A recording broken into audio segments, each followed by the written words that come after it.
Hello and Assalamu alaikum everyone. On behalf of Ecosystem for Success, I would like to welcome you all today.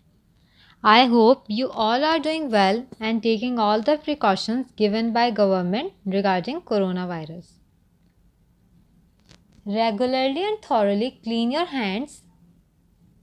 Maintain at least 1 meter distance between yourself and others. Avoid going to crowded places.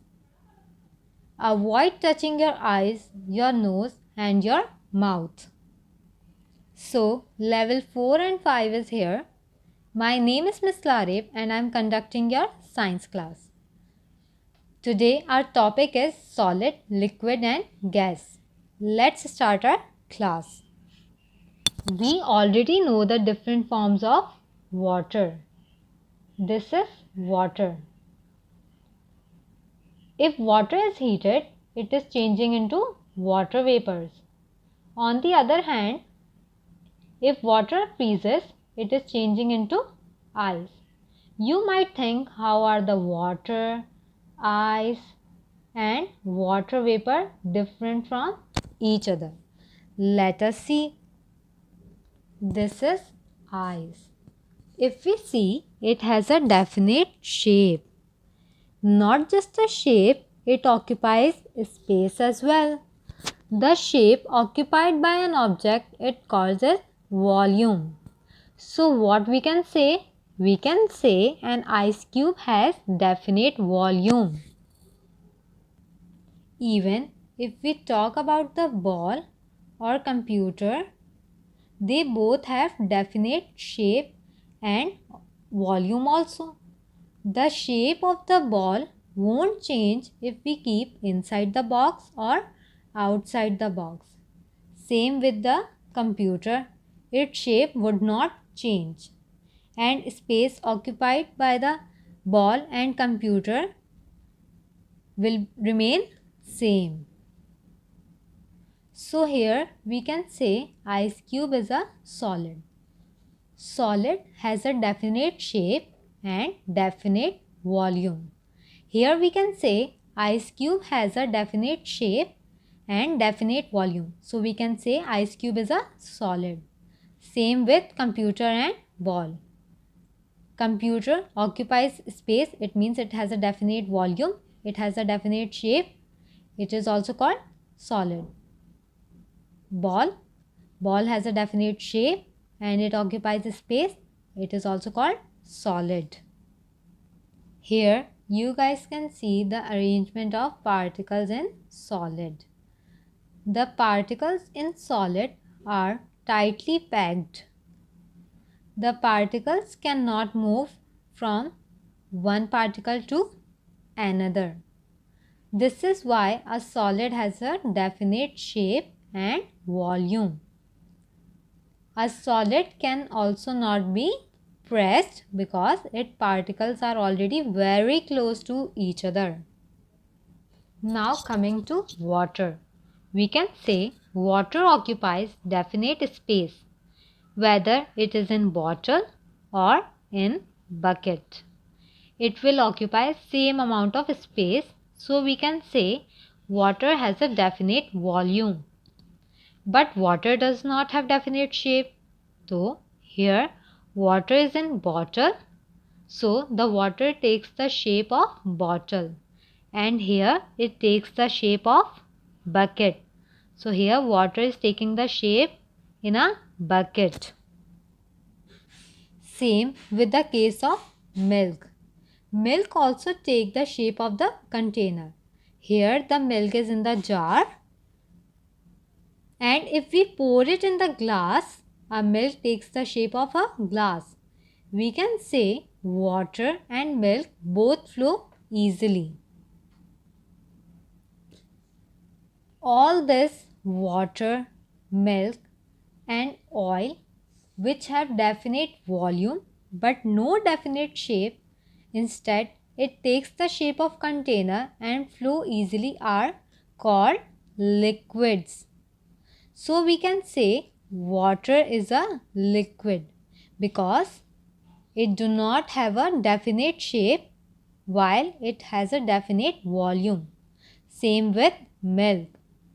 It has a definite volume but no definite shape.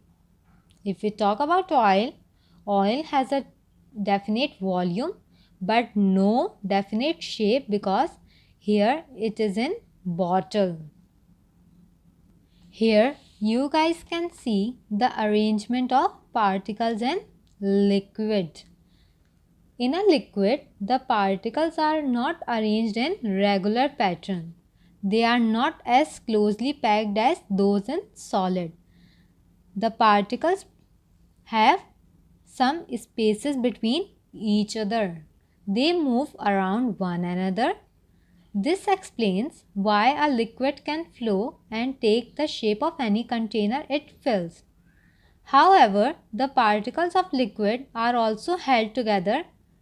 So, a liquid like a solid occupies definite volume but it cannot be pressed. Now coming to water vapor. Water vapor we know does not have definite shape and does not have definite volume. It fills in whatever space is available to it. So we can say water vapor and the helium gas which is filled in the balloon which flies in the air are gases, which means it has no definite shape and no definite volume. A gas has no definite shape and no definite volume. Now over here you can see the arrangement of particles in gas.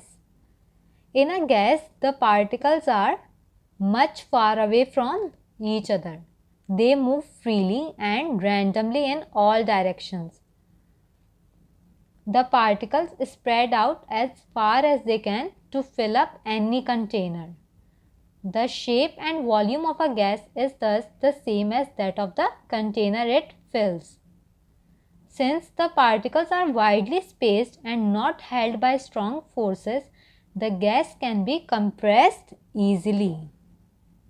So, coming back to the different forms of water, we can say water is a liquid. Why? Because it takes the shape of the container. But on evaporation or boiling,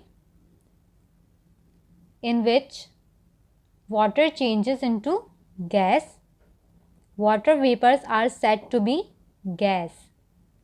Why? Because it has no definite shape and also no definite volume. On the other hand, if water freezes, it changes into ice form. And ice we can say is said to be solid. So, solid has definite shape and definite volume.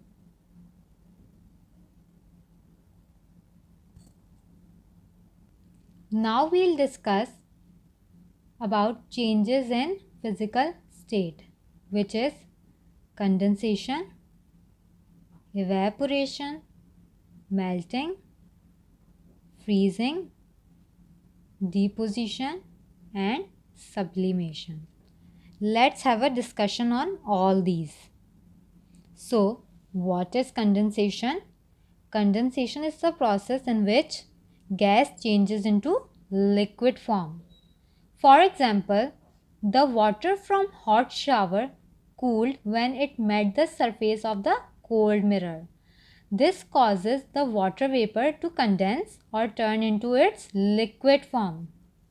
One more example you can take, you guys must have seen when you pour the glass full of water, cold water, the water droplets can be seen on the glass, which states that condensation took place.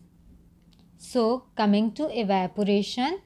Evaporation is the process in which liquid changes into gas. For example, cooling down of hot tea and other liquids, or boiling of water. Here we'll discuss about melting. Melting is a process in which